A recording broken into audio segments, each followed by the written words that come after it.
Okay, I'll show you how to create a question bank. So go to the settings, go to question bank. Okay, you first create a category. If you have different modules, create question bank for each module. Okay, so I'm going to create a question bank. I'm going to create a category for the question bank. Let's say module 1. So this is a module 1. So I created a module 1, and all the questions that are related to module 1, I'm going to upload in this category.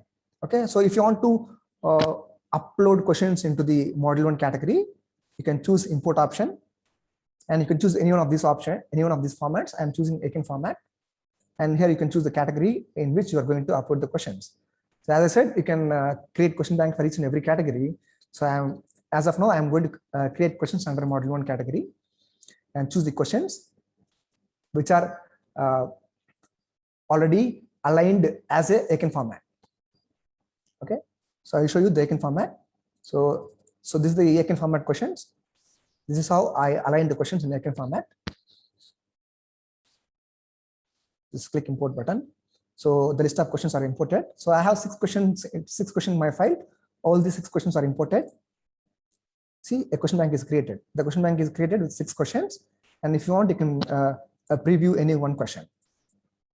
So a question with list of options are available, and student will choose any one of the options and he will submit, and it will show you the true or false option. It will show you the correct answer, whether it is okay. So this is the way how you preview each and every question. If there is any modifications, you can do it here. Go to edit question, and if you want, you can do any modification here. You can specify the type of the question, whether the student need to select only one answer or multiple answers. Okay, if you want to allow the student to give multiple answers, you can see multiple answers are allowed, or only one answer. You can even choose whether it is a matching type of questions also. You can choose. You can add any number of options, not only 3 options or 4 options. You can add any number of options, and if you want, you can give multiple tries for each and every question, and you can give a penalty after each wrong attempt. Okay, this is the way how we can upload the question. This is the question bank. So we can upload the questions for each module. Okay, if there are 15 modules, or if there are 15 modules, for all the 15 modules, we can create question bank like this. So once you create a question bank, you can add quizzes. So if you want to add a quiz, click this. Go to activities, select quiz, create a quiz name. Let's say quiz 1. And you can set the timings, okay, available from, and the closing time, and you can set the duration of quiz, okay, and you can give a grading, type of grading, and here you can choose whether only one attempt is allowed or any number of attempts are allowed. Basically, we allow only one attempt. If it is a practice quiz, we'll allow multiple attempts, okay. And this is the layout. You can choose whether one question is displayed for one page or multiple questions are displayed one page. Okay, if you choose every question, one question per page will be displayed. Okay, if you choose 10, every 10 questions, every page will be displayed 10 questions. Okay, okay, you can choose these options whether you want to show the answers immediately after the attempt, or if you want to show the answers after the whole quiz is closed.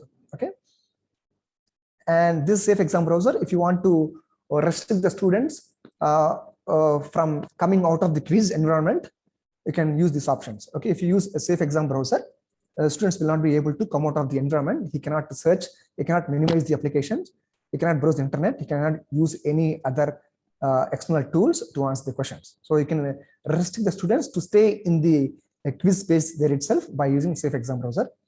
And if you want, you can provide the password for each and every quiz. Okay, students will be able to attend the quiz only with the password, otherwise they will not be able to attend. So initially I have given, and now I am giving Vignan@123 as the password.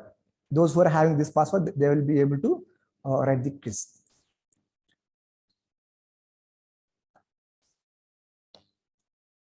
Okay, and this is the restrict access. So you can restrict the students from accessing this quiz based on the previous activities. For example, if a student is not able to complete the previous quiz, you can restrict them.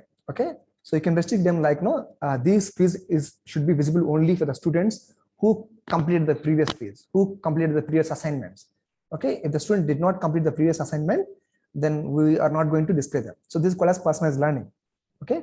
For example, already we create an assignment. If you want to allow the student to write this quiz only after the assignment, choose the grade and select this one, assignment 1. So this is the assignment we created earlier. If the student scored a minimum of a specified percentage, then only they will be able to attempt this quiz. Otherwise, the students will not be able to attempt this quiz. Okay, this is one option. So once you create a quiz, you are supposed to add questions to this quiz. So add questions to the quiz.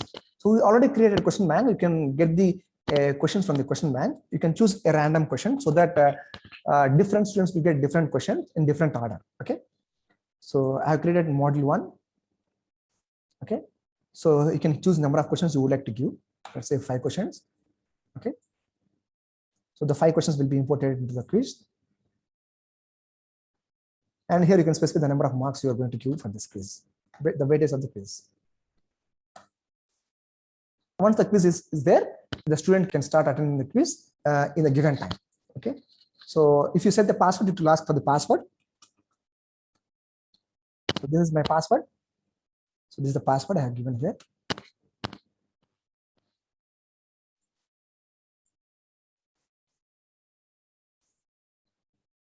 So here I can see the quiz is started, and here it will show the timer, so the student can answer the questions, or if they want, they can clear the options also. Not only multiple choice questions, we can even give the fill in the blanks kind of questions, short answer questions, or match the following questions kind of questions. You can give. A student can choose the answers.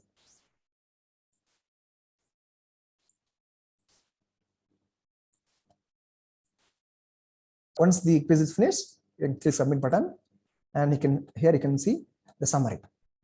Okay. So these details either you can show immediately after the quiz, or you can delay these results until everyone completed their quiz. Okay. So the time taken by the student for writing this quiz and the percent of the marks is scored. And here we are providing the what is the correct answer for each and every question. What is the answer chosen and what is the correct answer. So this is the way how you can conduct the quiz for the students.